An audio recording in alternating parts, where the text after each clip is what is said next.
طبعا انتوا عايزين تطمنوا على عربية الأكل اللي أنا عاملاها. لا اطمنوا عليا يا جماعة، أنا عايزة أطمنكم، أنا عايزة أطمنكم. امبارح واحد جه خد مني سندوتش طعمية ب6 يورو. حلو الكلام، اداني 20 يورو ورقة سليمة. قلت له حالا يا فندم الباقي يكون عندك بكل ثقة كده. رحت مدياله ايه 10 يورو ورقة و5 يورو ورقة برضو، ورحت مطلعة من الدرج 4 يورو فكة.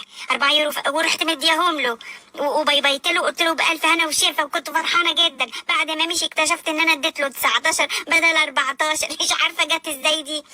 يعني انا كأني فكيت له ال 20 يورو واديتهم له فكة. حاجة عجيبة جدا جدا، يعني السندوتش وقع عليه بيورو. لا فتحة خير ان شاء الله.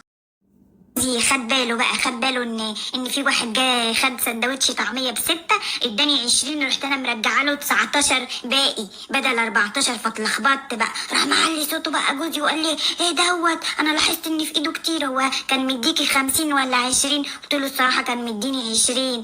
راح قال لي حرام عليك هتجلطيني وانا لسه صغير، هتشلني بدري. فرحت قلت له لا ما تكلمنيش كده، انا كنت متوتره ما تعليش والاول بيعلي صوته عليا كمان. رجاله غريبه جدا.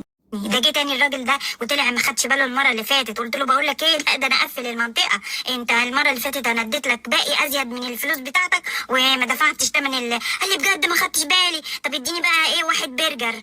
فخد البرجر ووقف بقى كله قدام العربيه، وهو بياكل بقى قعد يعمل لي اعلان بقى، والناس وهي رايحه وهي جاي يعمل لهم كده ويقول لهم الاكل جميل جدا تعالوا كلوا. الدمعه كانت هتفر من عيني، حسيت انه فعلا راجل طيب جدا على فكره. فبعد ما كل البرجر بقى فجي قال لي بقى هدفع ده وده. قلت له ابدا ابدا، ده انت كفايه الاعلان اللي انت عملته لي بألف هنا وشفا. وقلت له باي باي مع السلامه. مش عارفه، انا حاسه ان انا هبقى غنيه.